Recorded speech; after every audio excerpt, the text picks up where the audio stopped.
પોરબંદર જિલ્લાની અંદર wine shop એટલે કે દારૂની દુકાન પડવાની છે. તો એમાં લોકો છે ને વિરોધ કરવા માંડ્યા ઘણા. એટલે મારું કહેવાનું હોય છે કે પોરબંદરની અંદર નેવીની અંદર કેટલીક છે દારૂની દુકાન છે, કોસ્ટગાર્ડની અંદર દારૂની દુકાન છે.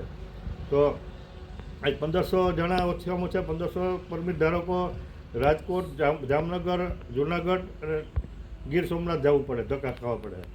અને તમે આમ જુઓ તો ઓછામાં ઓછા દર મહિને આપણા ટુરિસ્ટ પોરબંદર જિલ્લાની અંદર વધારે ફોરેનિયર વધારે આપણા છે, જે વિદેશ છે એ હાલતા પોરબંદરની અંદર આવતા હોય. તો આજે એ લોકો આવે તો એને ખાલી 10 દિવસની 2 યુનિટ જ મળે છે, એટલે કે 2 બોટલ મળે. તો એને રાજકોટ, જામનગર તો 2000-3000 તો ખર્ચો થઈ જાય. તો એ ઓછામાં ઓછા 3,000 થી 4,000 માણસો દર વર્ષે આવે છે. અને 1500 પરમિટ થઈ ગઈ, કારણ કે માણસો ધક્કા ખાઈને થાકી જતા હતા માણસો બહાર જવામાં. એટલે માણસો પછી પરમિટ કેન્સલ કરી. પોરબંદરની અંદર હું તમને કહું, નેવીમાં મળે છે, નેવીની અંદર મળે, કોસ્ટગાર્ડમાં મળે. તો પોરબંદરની અંદર દુકાન નાખવામાં વાંધો શું? તો મહાત્મા ગાંધીને જો જન્મસ્થાન હોય તો નેવીમાં કેન્ટીન ન હોવી જોઈએ, કોસ્ટગાર્ડમાં ન હોવી જોઈએ. તો એ લોકોને દારૂ મળે ને પાછું એને બારોબાર એ વેચાણે થતું હોય, એ પણ બધાને જગ જાહેર છે એમ. તો આજ બરડાની અંદર તમે જુઓ તો આ કેમિકલયુક્ત દારૂ બેફામ વેચે છે. તો એનો કોઈ વિરોધ નથી કરતા. આ દુકાન કાંઈ જે કાયદેસર ધંધો થાય. પોરબંદરની અંદર ટ્રાન્સપોર્ટર ભાડું જે આ લોકો જાય છે 1500 માણસને 4-5 હજાર ઓલા, અને એનો તમે હિસાબ કરો તો મહિને 25-30 લાખ રૂપિયાનો પોરબંદરની અંદર આ લોકોને પોતાના ખર્ચા થઈ બચી જાય એમ.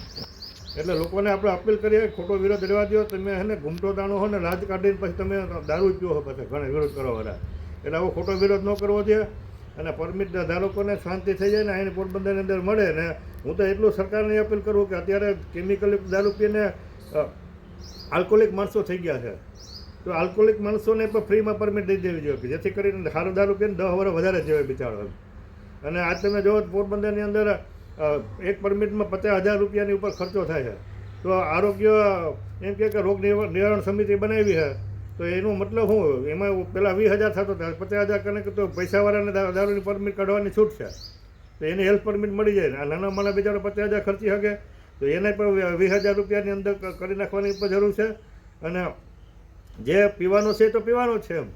આ પોરબંદરની બુટલેગરોને નથી હોમ ડિલિવરી થઈ જાય, દારૂ નથી જતા, તો શું કામ એનો વિરોધ કરવો જોઈએ? એટલે આ વિરોધ ખોટો રહેવા દો. જે કે થતું હોય સારું કાર્ય થવા દો. ને લોકો માણસો પરેશાન છે ને મહિના 25-30 લાખ રૂપિયા બચી જાય પોરબંદરના. અને ખોટો વિરોધ કરવો જોઈએ. ઘૂમતો તાણીને દારૂ પીવાવાળા ઘણા છે, એને કહું કે તમે એને હખણારીઓ. અને આ લોકોને ખોટી પોરબંદરને નુકસાન થાય છે.